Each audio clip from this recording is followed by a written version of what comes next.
Hello everyone, welcome to the Ozark Outpost.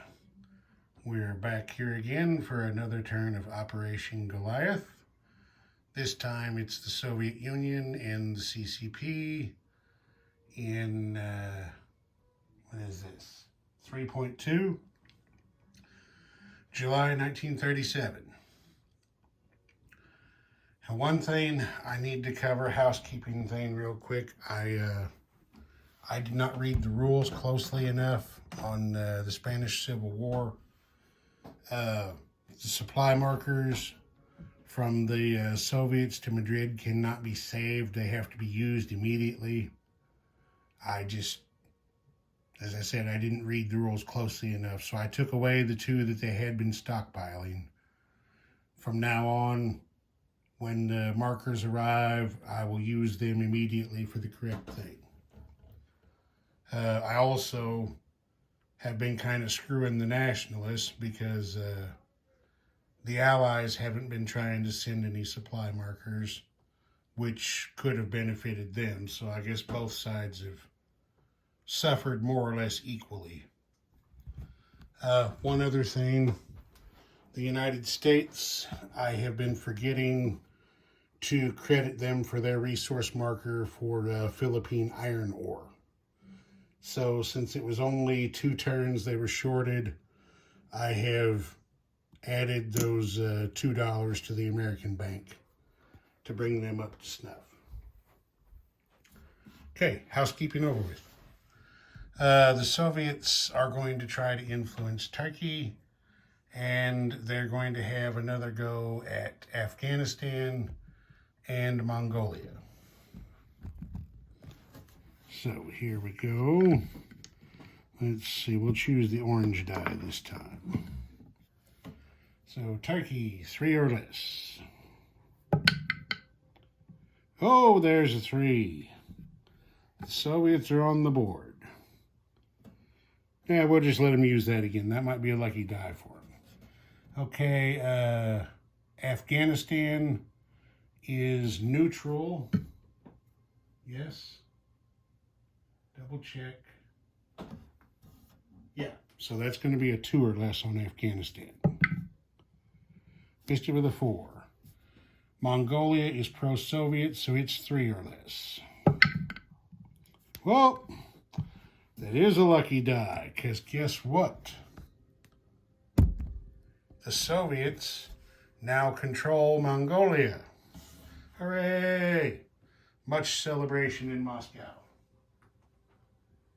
So let's get things fixed up here. I imagine Lavrenti Beria is claiming credit for everything at this moment. He is just telling Stalin what a good boy he's been and what a good job he does, and why don't you give me a raise? Yeah, stuff like that. We'll see how far that gets him. Okay, so we get a Soviet marker out here.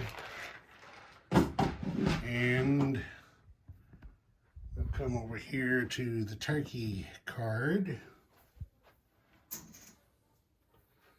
And now the Comintern is on the board with 1 influence in Turkey. Oh, hey, you know what? Screw up. I forgot to give Turkey its buck for the new turn. Okay, that's fixed. And we got Turkey on the board. Mongolia is now Soviet controlled. Okay.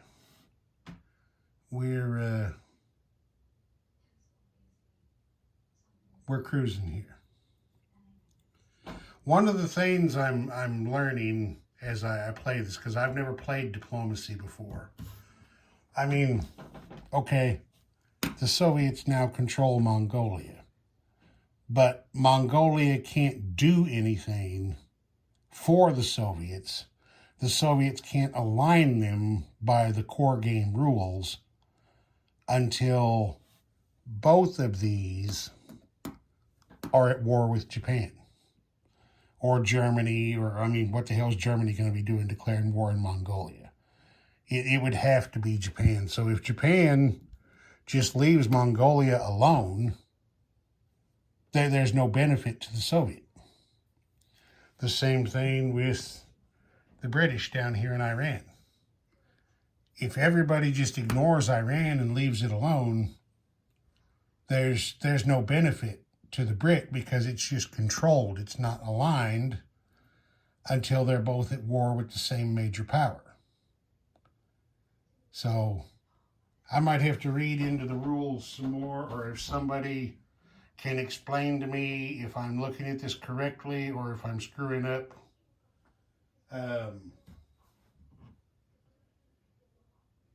Because it does say in the rules,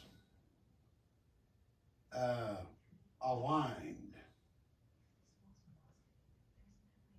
Yeah, it says right here on the diplomacy chart, when not at war, aligned nations are guaranteed support if attacked. Apply for specific exceptions. Yeah, so they're using these terms, and I'm not sure if they're using them specifically controlled and aligned by the core game rules, or if they're trying to use them interchangeably. I'm not sure about that, but like I said, if we're going by control and alignment in the core game, this, like I said, there's no benefit here for the British. There's no benefit over there for the Soviets. The only benefit in Iraq for the Germans is that now they're denying the British those two oil. But, you know, that's expansion crossover. That doesn't have anything to do with the basic mechanics of diplomacy. So if anybody knows the answer to my question, or if you understand my question, feel free. Let me know. Straighten me out. Thank you. Okay, now moving on to tech. And real quick here before I forget, I have to make a note for a Mongolia recruitment role at the end of the turn.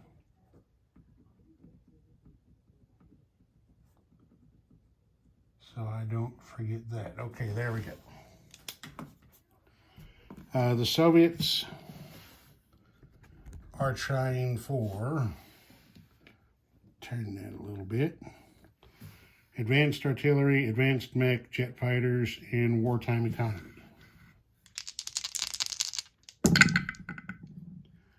Okay, got jet fighters,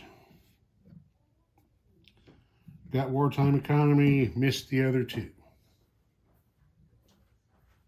So wartime economy goes to stage 2. Jet fighters is now stage 1.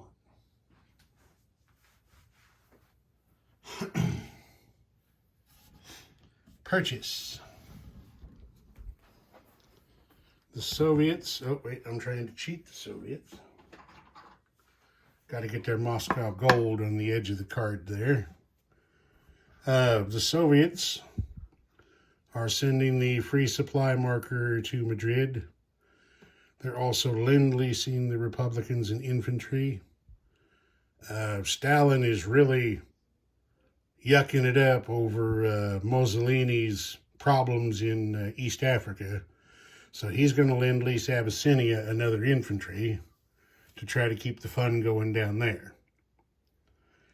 The Chicoms had 3 in their bank. They're going to spend 1 to try to help their warlord influence, the other 2 on a militia. The Soviets, after paying for their influence and everything, are saving 4 rubles.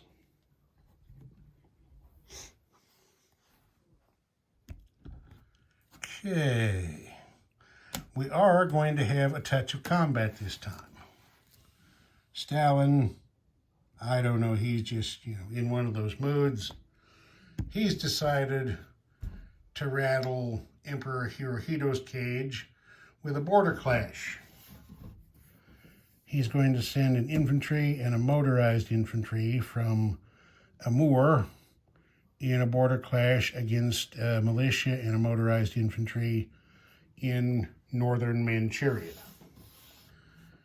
Now, let me double check the border clash rules real quick to see if there is going to be a river penalty, because as you can see, there's no mountain terrain to get to the Japanese roundels, so there's no mountain border penalty, but I got to check on the river. I can't find anything in the rules that say one way or the other, so I'm going to have to go with the core game rules on terrain and say that the river penalty is going to apply.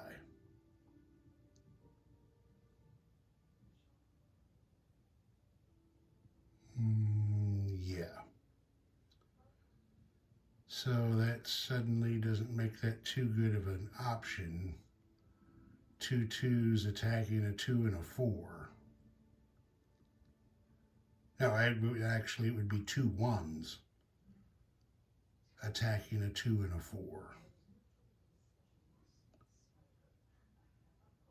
Tell you what, we're going to try it anyway. We're going to throw this cavalry in here across the Thane as well.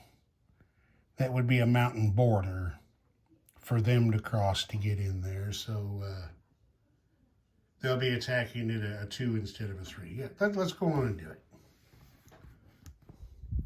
it. We're having fun here. Okay, so there's 2 1s and a 2 for the Soviets, and here is a 2 and a 4.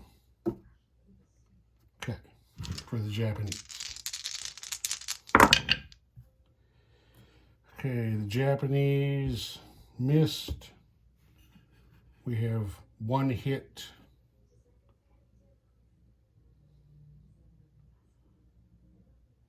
Yeah, the militia was the orange, yeah. So we got 1 hit by the Soviets in the border clash, which will kill the Japanese militia. So Stalin got to have his fun. And then everybody goes back to their starting positions. Okay, Spain.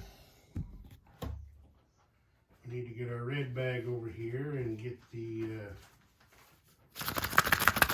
event marker for the Spanish Republicans.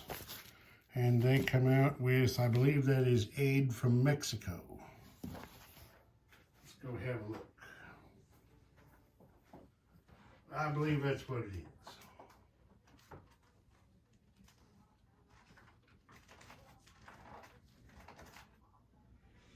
Yes, Mexican aid. Mexican material support gives 1 upgrade or extra recruitment role in the place units phase through the Lend-Lease process. Republicans require an undamaged naval facility to receive it. Put this marker back in the cup after use, so it can be drawn again. Okay. So, I think the Republicans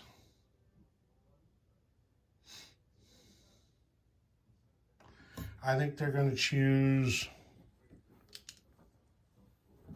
an extra recruitment role. So they're actually going to have 2 extra recruitment roles this time, because they get 1 extra each turn for international brigade assistance. So they're going to have 3 shots at recruitment this round. Okay, there is going to be 1 non-combat movement, and it's in Spain. This infantry is moving from Muriel, Valencia to Madrid.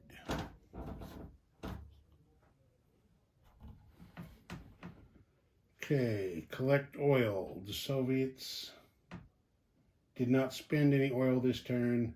No oil is spent for a border clash, so the motorized infantry didn't use any. So Where is it? There's an extra, okay, 7. So that's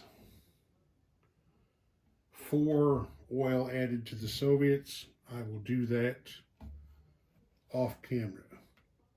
The Soviets are still collecting 8 plus 2 for their resources makes 10. Wait, I'm collecting money and I haven't placed units yet. That's all right. Give the Soviets their money plus their 1 Moscow gold. So that gives the Soviets 15 for next turn. The Chi-Coms get their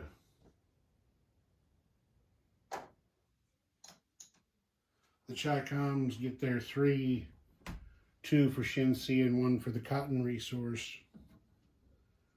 That's covered. Now we'll place units.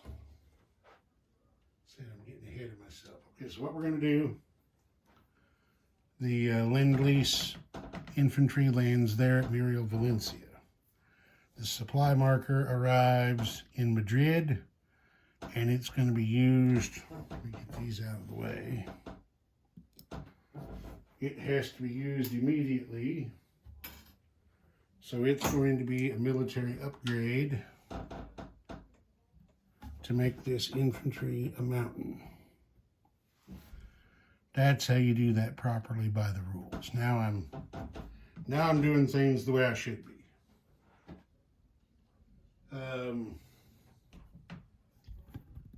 Over here, we are adding 1 militia to Shenxi. So that's going to give them a total of 4.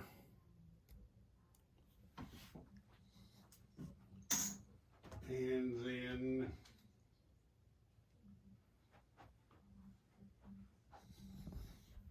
come around this way. Lend-Lease 1 infantry to Abyssinia, giving them 2.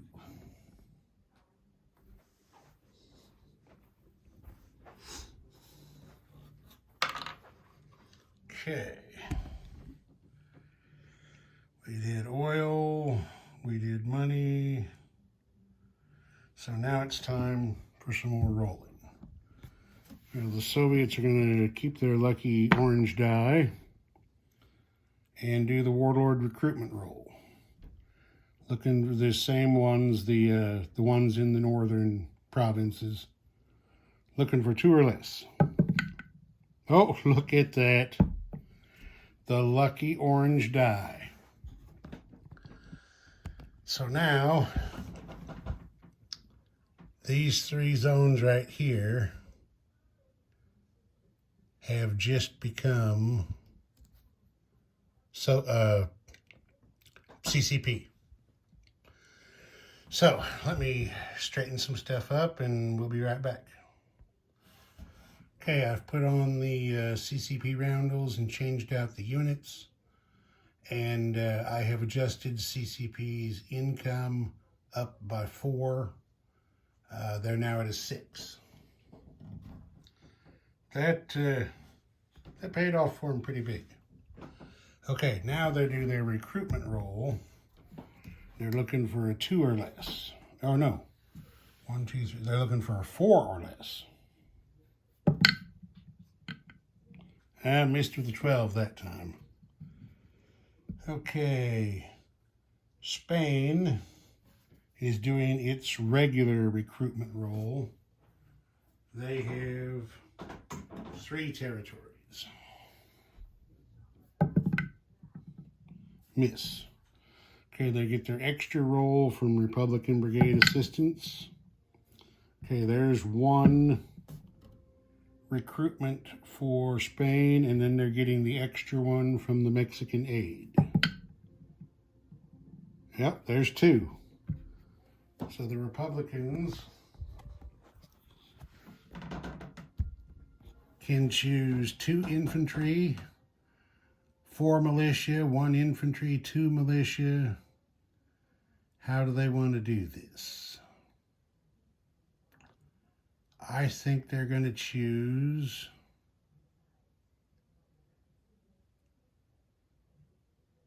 I think they're going to choose 2 infantry. They're going to put 1 down here in Muriel Valencia. And they're going to add another one to Madrid.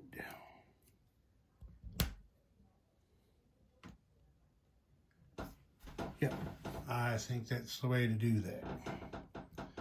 So now, just to be clear, they have 3 infantry, 1 mountain infantry, and a commander in Madrid, 2 infantry in Muriel Valencia, and an infantry and an artillery in Andalusia. Wow, this is some pretty good rolling for the Soviets. They're not done yet either, because now Mongolia gets a recruitment roll. 4 territories over there. Ah, missed with a big 7. And you can't hit all of them. Okay, let's make sure that's that. The game really just changed in China. Is now KMT is up against it now because the Chinese have actually got some power, or the Chi-Coms. Chairman Mao and the boys have now actually got some power. So things are about to heat up there a little bit, I think. Of course, you never know what the Japanese are going to do from their position here in Manchuria. I have to see, of course, the Soviets showing a little aggression. They can't ignore that. All right, I think we're good on this one. Yes. Looks like it. Ozark Outpost, over and out.